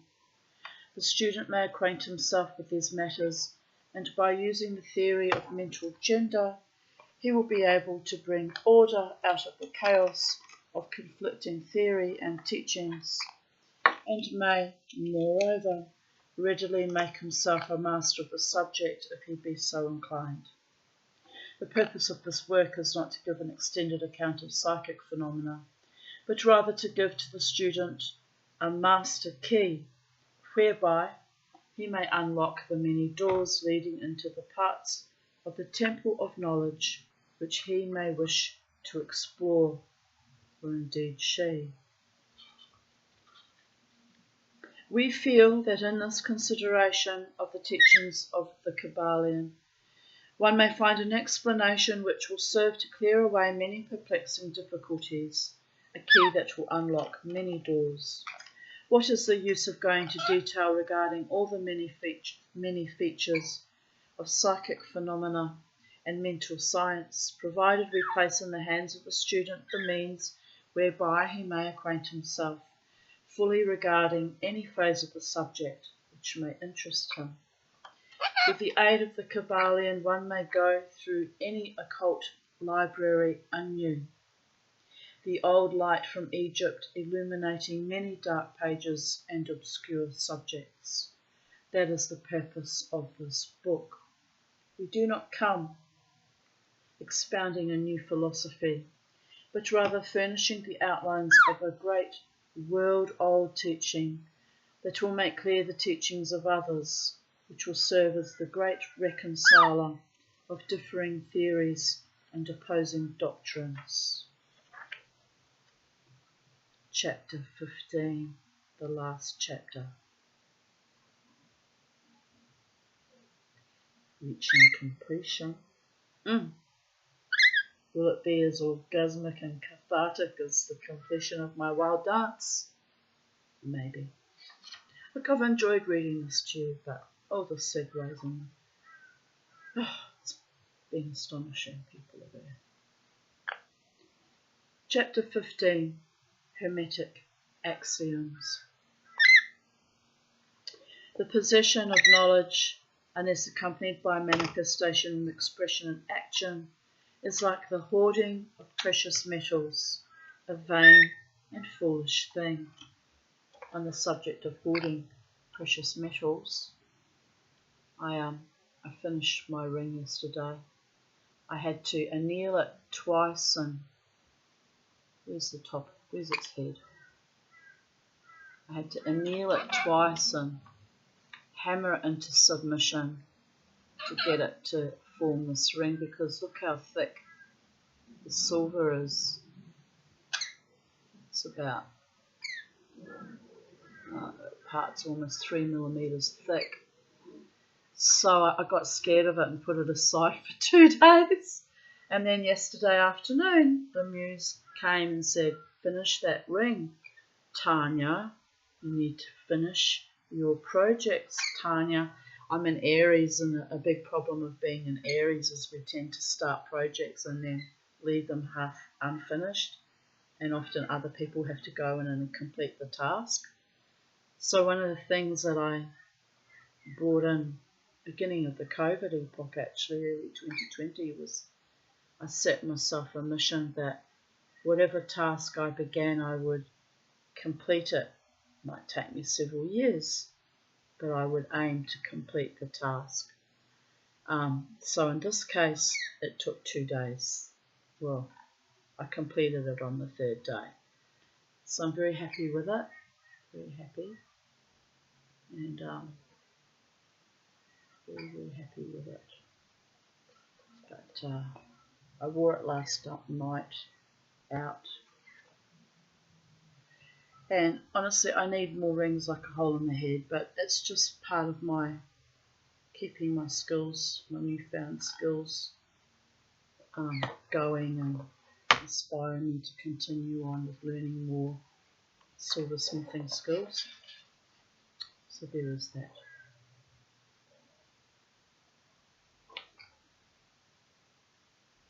Knowledge, like wealth, is intended for use. The law of use is universal, and he who violates it suffers by reason of his conflict with natural forces. The Kybalion. The Hermetic teachings, while always having been kept securely locked up in the minds of the fortunate possessors thereof, for reasons which we have already stated, were never intended to be merely stored away and secreted. The law of use is dwelt upon in the teachings, as you may see by reference to the above quotation from the Kybalion, which states it forcibly. Knowledge without use and expression is a vain thing, bringing no good to its possessor or to the race. Beware of mental miserliness, and express into action that which you have learned. Exhibit A. Continue growing and learning new skills and building upon your knowledge base. And to learn is to teach, and to teach is to learn, which is an axiom from Kabbalah. Study the axioms and aphorisms, but practice them also. We give below some of the more important Hermetic axioms, and I'm a terrible teacher, by the way, which is why all I do is read stories to you and then go on my own little mental tangents. I'm not very good at teaching. I failed at teaching, actually, miserably. to my own astonishment.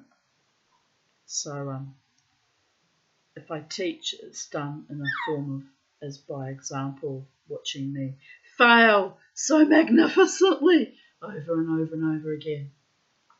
But eventually, with my intrepid nature, I get there in the end, to my own astonishment sometimes. Well, maybe the only reason I get there in the end is because the gods take pity on me, the universal schmuck who just consistently beats her head against every obstacle until I have a very bruised and bloody head. I had so much support from the Women's Metalsmith Collective when they could see how I kept like a dog with a bone fighting to master casting, which later they told me was actually an intermediate or an advanced skill, and they were very impressed how I kept at it until I mastered it. Well, I haven't completely mastered it. I still have the occasional, miss, but they were very impressed with me, they said. And you know what? I needed to hear that I wasn't a complete universal schmuck, and that my determination and my stubborn nature and keeping at the task until I completed it and succeeded at it gave me so much hubris and pride, because I'm used to failing. I'm used to it, and it's not a pleasant feeling to constantly feel like I'll never get anywhere and I'm always going to be the cosmic joke and the ass-kicked one. Love will always be denied me, and all those negative things that I have to fight against, am I right? So there was that. We give below some of the more important Hermetic axioms from, I've read that already, from the Kybalion. No, I didn't. With a few comments added to each, because it's so repetitive that I feel like I'm repeating. Make these your own and practice and use them, for they are not really your own until you have used them. In other words, incorporate them into your mind, body, and spirit and being. Use it or lose it, people. To change your mood or mental state, change your vibration. The Kybalion. One may change his mental vibrations by an effort of will in the direction of deliberately fixing the attention upon a more desirable state. Will directs the attention, and attention changes the vibration. Cultivate the art of attention by means of the will, and you have solved the secret of the mastery of moods and mental states. To destroy an undesirable rate of mental vibration, put into operation the principle of polarity and concentrate upon the opposite pole to that which you desire to suppress. So me feeling a failure meant making jewellery was a very positive creative outlet for me, because I had successes along the way which built charisma and self-esteem and gave me the confidence to try ever more difficult things that I did not think I would be capable of doing. Like for 2 days I gave up on this ring, and then remembered that I've made perfectly good rings before with a little bit more ease because they were thinner metal, but that it is achievable, but I'll have to use a more advanced technique and anneal the silver several times to get it to take this current form, bearing in mind originally it was a fork and straight and not curved, and so transmutation from one form to another took a bit of persuading, but we did it together, this ring and I. Sometimes I have to ask permission of the object. Will you cooperate with me and allow me to transmute you into the form that I now deem you to be in? And it's astonishing when you ask permission of the spirit of an object, what it will suddenly transform almost so much easier, almost as if it's given its tacit permission. Yes, I will become a ring, or I will become piece of molten silver to be poured into a mould and created into another form. It's an astonishing process and delightful and satisfying. Just like we try to mould our children into being wonderful human beings, and when they turn out to be wonderful human beings, we take great delight and joy in that, forgetting that they are their own creations too.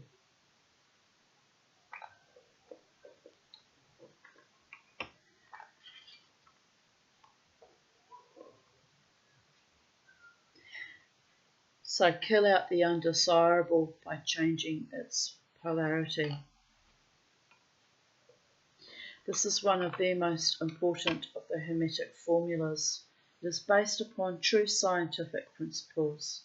We have shown you that a mental state and its opposite were merely the two poles of one thing, and that by mental transmutation the polarity might be reversed. This principle is known to modern psychologists, who apply it to the breaking up of undesirable habits by bidding their students concentrate upon the opposite quality. If you are possessed of fear, do not waste time trying to kill out fear, but instead cultivate the quality of courage, and the fear will disappear. A bit like my encounter with that young man at the pay station last night. He wasn't threatening, but the way he waited and observed me was odd. So I was having to struggle with my coins and tamp down my innate instinct of fear and just act as if I was perfectly safe the entire time, which I probably might have been anyway. But just that edge of, is this motherfucker going to jump me from behind? Right? Have to tamp down that fear and hold my own power and tell myself I'm safe, I'm capable of protecting myself, I'm loved, I'm protected by the gods, the angels, the archangels, my ancestors that love me, depending on who comes to my wolf at times, who will come to my aid in a dangerous situation. I smile sweetly because my angel is probably the most terrifying of all of those protectors. I didn't invoke anyone, didn't feel the need to, because I just felt like I'll just maintain my own authority and courage, and no harm will come to me. And sometimes it's that simple and that difficult. Some writers have expressed this idea most forcibly by using the illustration of the dark room. You do not have to shovel out or sweep out the darkness, but by merely opening the shutters and letting in the light, the darkness has disappeared. To kill out a negative quality, concentrate upon the positive pole of that same quality, and the vibrations will gradually change from negative to positive, until finally you will become polarized on the positive pole instead of the negative. The reverse is also true, as many have found out to their sorrow, when they have allowed themselves to vibrate too constantly on the negative pole of things. By changing your polarity, you may master your moods, change your mental states, remake your disposition, and build up character. Much of the mental mastery of the advanced Hermetics is due to this application of polarity, which is one of the important aspects of mental transmutation. Remember the Hermetic axiom quoted previously, which says, mind, as well as metals and elements, may be transmuted from state to state, degree to degree, condition to condition, pole to pole, vibration to vibration, the Kybalion. And sometimes it is just as simple as changing your mind. Like after, in my case, many, many, many years of intense cumulative trauma and major depression, there came a time in May 2016 when I just said, I simply choose to live and be healthy and whole as much as is possible and happy in my own body, mind, spirit, soul. So I went off all my psych meds and I reclaimed my mind, or what was left of it, after being tunnelled down in decades of absolute abject fucking horror. And it's been a long, hard journey. It is 8 years. 8 fucking years. No, it's more than that. 2016. No, it's 8 years. That's correct. It's 9 years since my suicide attempt. 8 years to reclaim the me, the I, and be as courageous as I am and as determined as I am to thrive, to have a wonderful, loving life surrounded by good, kind people, and one day my own loving partner as well. A good, kind man who's loyal and faithful to me and prioritises me and treats me with sweetness and kindness and deep affection and generosity and respect, and all the aspects that constitute a true love. He's out there somewhere, probably some of the gentlemen in the club that I reject on a weekly basis. For all I know, might actually be the one, but if I haven't recognised that yet, I don't want to give false hopes to anyone. But if I'm not seeing it, there's a reason that I'm blindsided, and that is to keep me safe. Actually, maybe keep me in my hell loop where I stay on my own for the rest of my life, if that's what it means to be safe. But I'm trying to transmute and allow and accept and invite powerful, beautiful love, a beautiful love into my life that is meant for me. I'm working on it, people of Earth. I'm trying very, very hard to overcome my own complex traumas gifted to me from early childhood, by the way, but compounded and compounded and compounded by bad relationships in my 20s, 30s, 40s and up to, when I was 50, till I finally said, no, it's enough. You don't get to do that to me ever, ever again. Played sick, perverted, cruel games with my heart, mind, body and spirit, and even my soul. The right man for me will honour me in all aspects of my being, and I will honour him. That's how you have a beautiful partnership or relationship or marriage. Although I'm not intending to marry again, but you know what I mean. Life partnership. So it is what it is, people of Earth.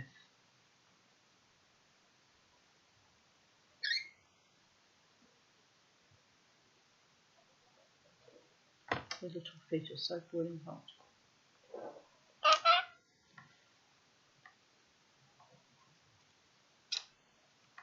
The mastery of polarization. I can't remember if I read that already. I'm so tired. Dear goddess. Is the mastery of the fundamental principles of mental transmutation or mental alchemy. For unless one acquires the art of changing his own polarity, he will be unable to affect his environment.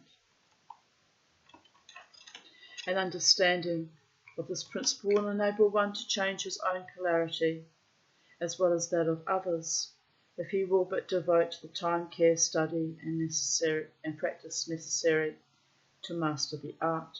The principle is true, but the results obtained depend upon the persistent patience and practice of the student. me continuously pushing myself out to dance on Friday nights, even when I'm exhausted at times.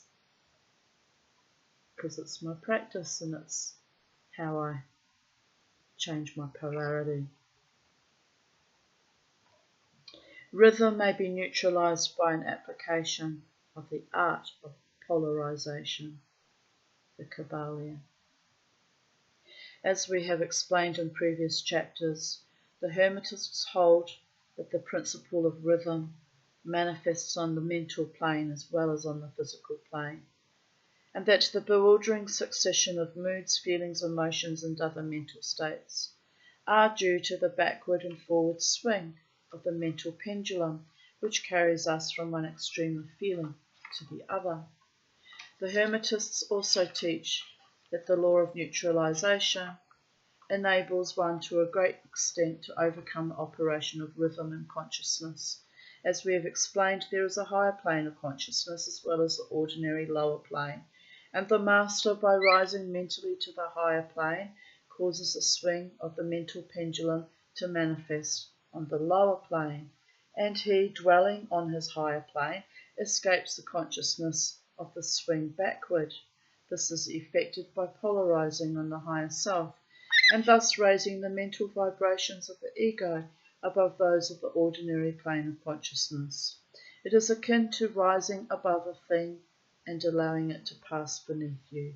The advanced hermetist polarizes himself at the positive pole of his being, the I am pole rather than the pole of personality, and by refusing and denying the operation of rhythm, raises himself above its plane of consciousness, and standing firm in his statement of being, he allows the pendulum to swing back on the lower plane without changing his polarity. This is accomplished by all individuals who have attained any degree of self-mastery, whether they understand the law or not.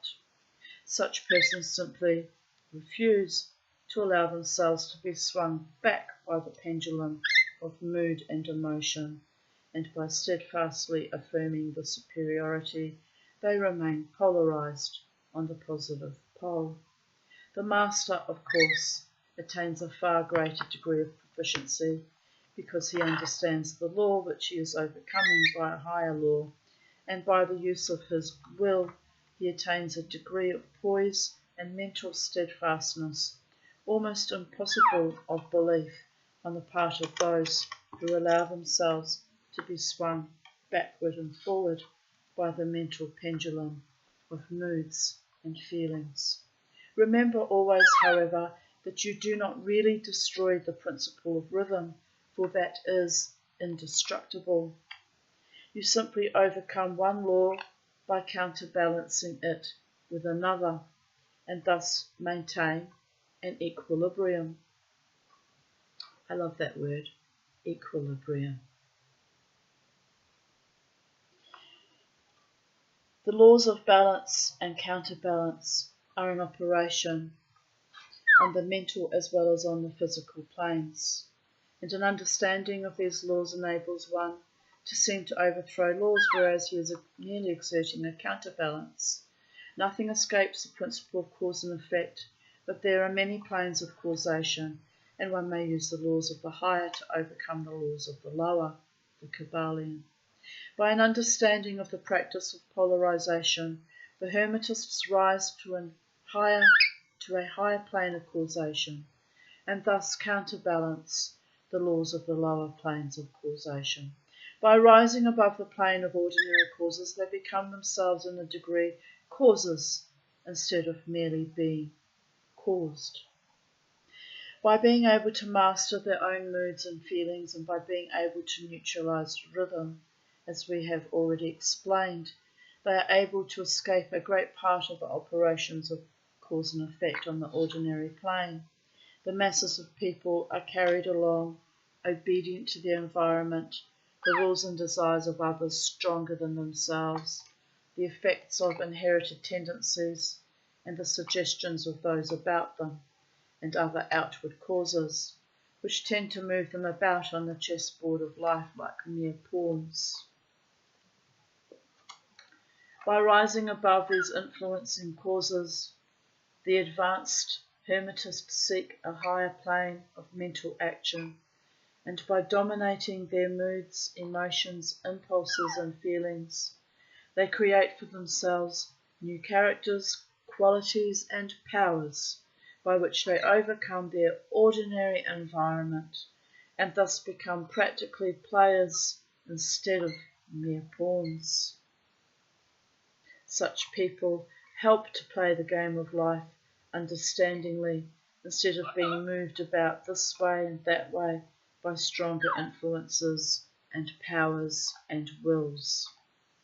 They use the principle of cause and effect instead of being used by it. Of course, even the highest are subject to the principle as it manifests on the higher planes, but on the lower planes of activity, they are masters instead of slaves. What are you doing, Charlie? No, come here. As the Kybalion says, the wise ones serve on the higher, but rule on the lower. They obey the laws coming from above them, but on their own plane and those below them, they rule and give orders, and yet in so doing, they form a part of the principle instead of opposing it. The wise man falls in love with the law, oh sweet little baby, and by understanding its movements, he operates it instead of being its blind slave. Just as does the skilled swimmer turn this way and that way, going and coming as he will, instead of being as the log which is carried here and there, so is the wise one, the wise man, as compared to the ordinary man, and yet both swimmer and log, wise man and fool, are subject to law. Oh, don't shit in my hair.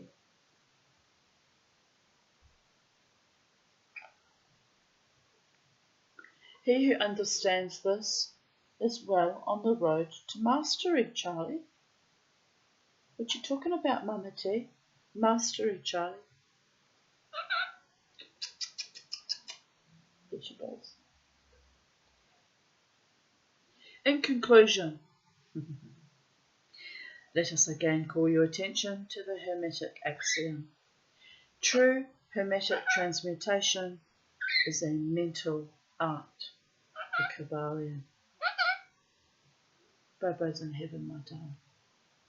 It's no longer with us. I know. In the above axiom, the Hermetists teach that the great work of influencing one's environment is accomplished by mental power. The universe being wholly mental, it follows that it may be ruled only by mentality.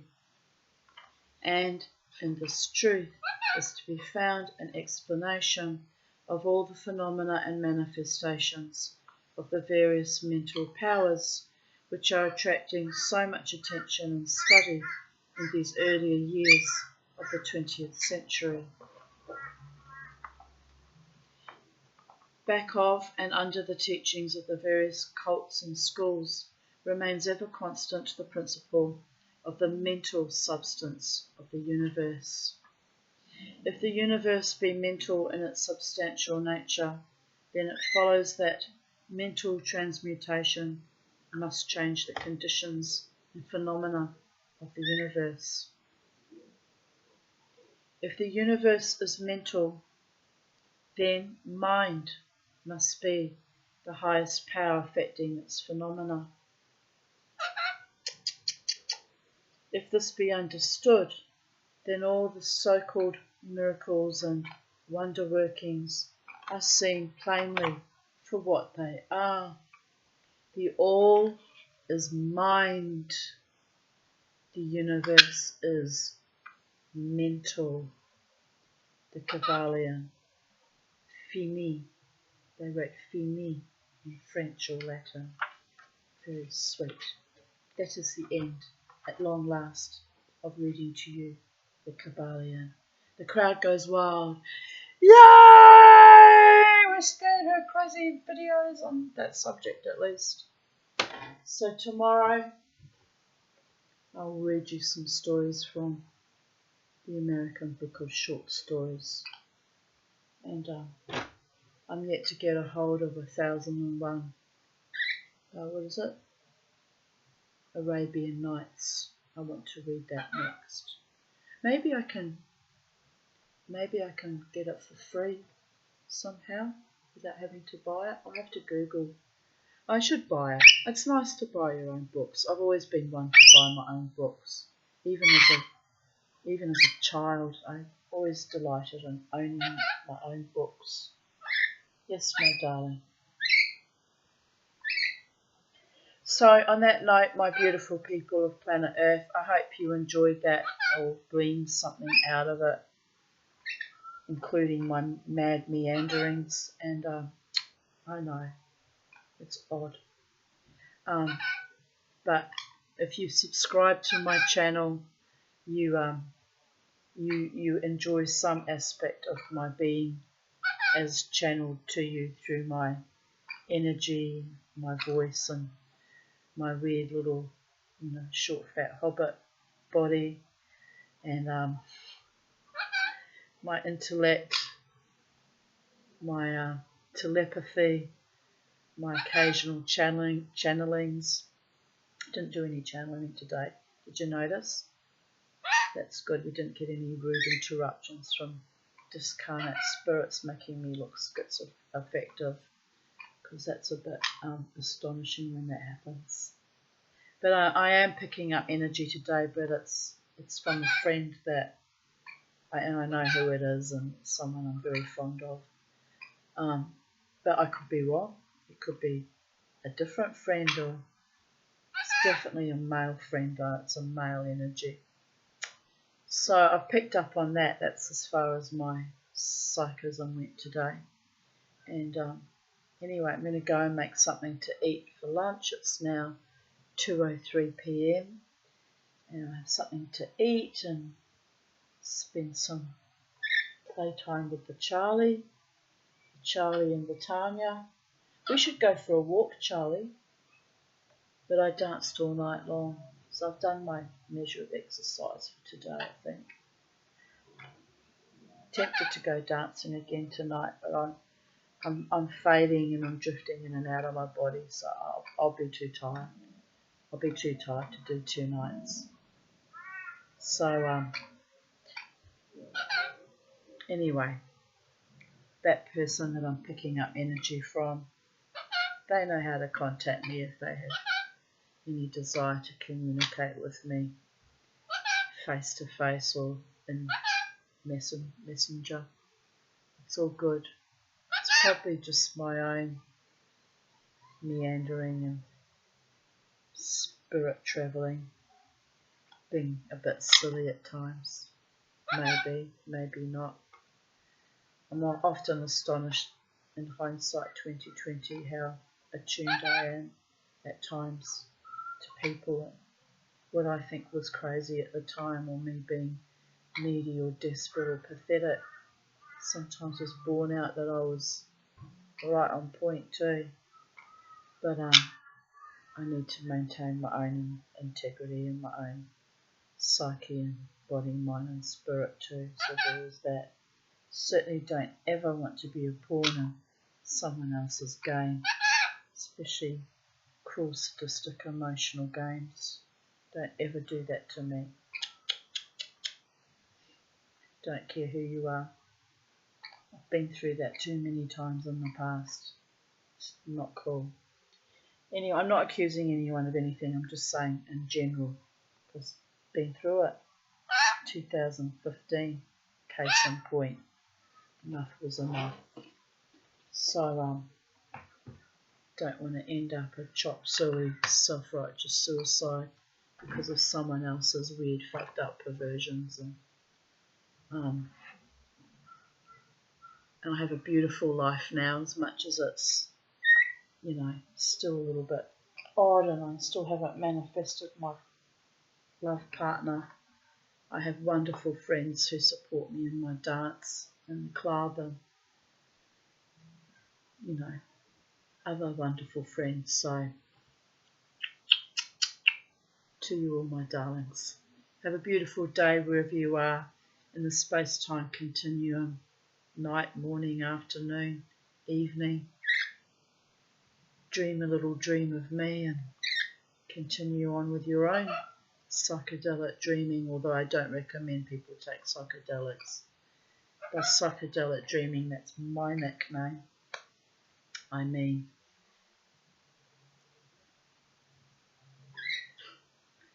live joyously in your own body, mind and spirit, in the illusion of Maya, that is all of existence as we know it, or as the Kybalion just taught us, the universe is mental and it's all part of a construct that we have to navigate up and down according to our mastery, and hopefully not get slashed by the pendulum of fate that goes very, very bad at times. I've got the t-shirt from that too. But I'm happy. I'm happy and I'm grateful, and I'm truly deeply loved in astonishing ways. So, to you all, bye for now.